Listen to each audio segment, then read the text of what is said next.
ये scene kung fu पांडा movie का है जहाँ पे ये फैट पांडा जिसका नाम पो है ये ड्रैगन स्टाइल को खोलता है। ये एक्सपेरिमेंट कर रहा है कि इसे खोलते ही इसमें पावर आ जाएगी और ये सबसे शक्तिशाली बन जाएगा, पर इससे उसमें खुद की शक्ति दिखती है। ये इस मूवी का मेरा फेवरेट सीन है, लेकिन आप में से जिसने ये मूवी नहीं देखी, मैं एक बार आपको बता देती हूँ कि ये चल क्या रहा है, क्योंकि इसमें एक बहुत ही पावरफुल मैसेज है। देखो, इस मूवी में एक चीज़ है जिसका नाम है ड्रैगन स्क्रॉल, जिसे माना जाता है कि इसे खोलते ही जो भी स्क्रॉल को पकड़ेगा उसमें अनंत शक्तियाँ आ जाएंगी और इस स्क्रॉल को पाने के लिए सारे के सारे वायरसेस कुंफू सीख रहे हैं, ताकि उनमें से जो सबसे ग्रेटेस्ट वायरल होगा उसे ये ड्रैगन स्क्रॉल दिया जाएगा। और फिर एंट्री होती है पो की, जो कि एक बहुत ही ऑब्जेक्ट पांडा था जिसके बाप की एक नूडल की शॉप है। उसने आज तक कभी कुंफू नहीं किया, लेकिन बैठे बैठे हमेशा से वो सपने देखता है कि वो एक ड्रैगन वायरल बनेगा। जिस दिन ये एक्चुअल में डिसाइड होना होता है कि ड्रैगन वायरल किसे बनाया जाएगा, उस फंक्शन में ये पांडा भी जाता है। मोटा होने के कारण फंक्शन में लेट पहुंचता है, इसलिए इसे वहां पर एंट्री नहीं मिल रही होती, लेकिन फिर भी क्योंकि इसका दिमाग ऑब्सेस है, वो किसी न किसी तरीके से मास्टर के तक पहुंच जाता है, जो कि ये बताएंगे कि ड्रैगन वायरल बनाना किसे है। जब वहां से सारे लोग देख रहे होते हैं कि ड्रैगन वायरल किसे बनाया जाएगा, मास्टर उवे इसको ड्रैगन वायरल बना देते हैं। सारे के सारे हैरान हो जाते हैं कि मोटा इंसान जिसने आज तक कुंफू नहीं किया, इसे तुम ड्रैगन वायरल कैसे बना सकते हो। इसलिए इस ड्रैगन वायरल को एक विलन से लड़ना है जिसका नाम है टाई। लोग जो कि कुओं में बहुत ही ज्यादा उमेजित हैं इसका अमेजिंग कि वो पूरे गांव को अकेला खत्म कर सकता है। एनीवेज, क्योंकि उसे अब डिसीजन ले चुके थे, तो इस मोटे पांडे को किसी न किसी तरीके से कुंफू तो सिखाना ही था और मास्टर शिफू इस पांडे को कुंफू सिखाने लग जाते हैं। शुरू में ये पांडा पो कुंफू बिल्कुल भी नहीं सीख पाता, लेकिन बाद में मास्टर शिफू को ये पता चलता है कि जो पो है वो खाने से बहुत ज़्यादा मोटिवेट फील करता है, तो क्यों ना इसी को यूज़ करके इसको ट्रेन किया जाए। और मास्टर शिफू एग्जैक्टली ऐसे ही करते हैं। धीरे धीरे ये पांडा कुंफू में अच्छा होने लगता है और फाइनली वो वक्त आता है जिस वक्त पर मास्टर शिफू पो को वो ड्रैगन स्क्रॉल देते हैं कि इस ड्रैगन स्क्रॉल को अब तू ले और सारी शक्तियां तेरी हैं, क्योंकि टाई लोग अब हम सबको मारने आ रहा है। जैसे ही पोस्ट ड्रैगन स्क्रॉल को खोलता है, अंदर कुछ भी नहीं लिखा होता, कोई मैजिकल मूवमेंट नहीं होती, उसे सिर्फ उसकी शक्ल दिखाई देती है। वो बहुत कंफ्यूज हो जाता है कि ये क्या है। इसने सालों से जो पूरे गांव में झूठी कहानी चलाई है कि ड्रैगन स्क्रॉल तुम्हें एक ड्रैगन वायरल बना देगा, लेकिन इसलिए तो मुझे ड्रैगन वायरल नहीं बनाया। और ये देख के सब हैरान हो जाते हैं कि पांडा बहुत डिप्रेस्ड है और वापस अपने डैड के पास चला जाता है। और अब सारे गांव वाले अपना गांव छोड़ के जा रहे हैं, क्योंकि टाई लोग इन सबको खत्म करने आ रहा है। सारा गांव देखता है और उसे कुंफू फिर देखता है और उसे पता चलता है कि उसका बेटा पो हम से कुंफू मास्टर बनना चाहता था। तो इस वक्त पर उसके डैड मिस्टर पिंग उसे कहते हैं कि बेटा, तू हमेशा मुझसे पूछता था कि जो मैं इतनी अच्छी नूडल्स बनाता हूँ उसकी सीक्रेट सॉस क्या है, और मैं तुझे कभी भी वो सीक्रेट इंस्ट्रूमेंट के बारे में नहीं बताया। और उसे लगता है कि यार मेरे डैड इस टाइम क्या बात कर रहे हैं, मैं इतना डिप्रेस्ड हूँ, डायलू सबको मारने आ रहा है और ये अपने नूडल्स की सीक्रेट रेसिपी बता रहे हैं।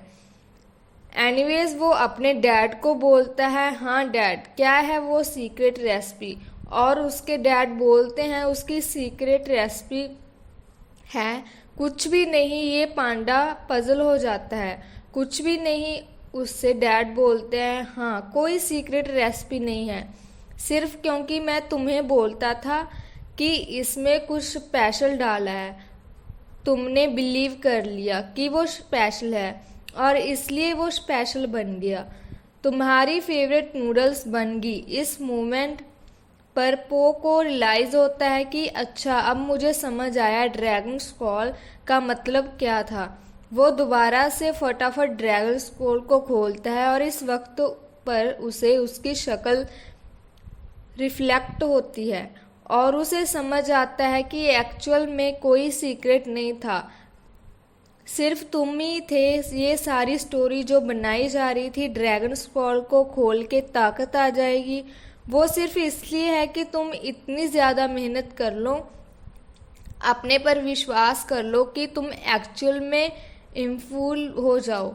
और ये चीज़ सोचकर उस पांडा को अपने ऊपर विश्वास हो जाता है। वो गांव से भागने की बजाय वापस ड्रैगन स्क्रॉल वाले एरिया में जाता है जहाँ पे टाइलुंग उसके मास्टर शिफू को मारने की कोशिश कर रहा है।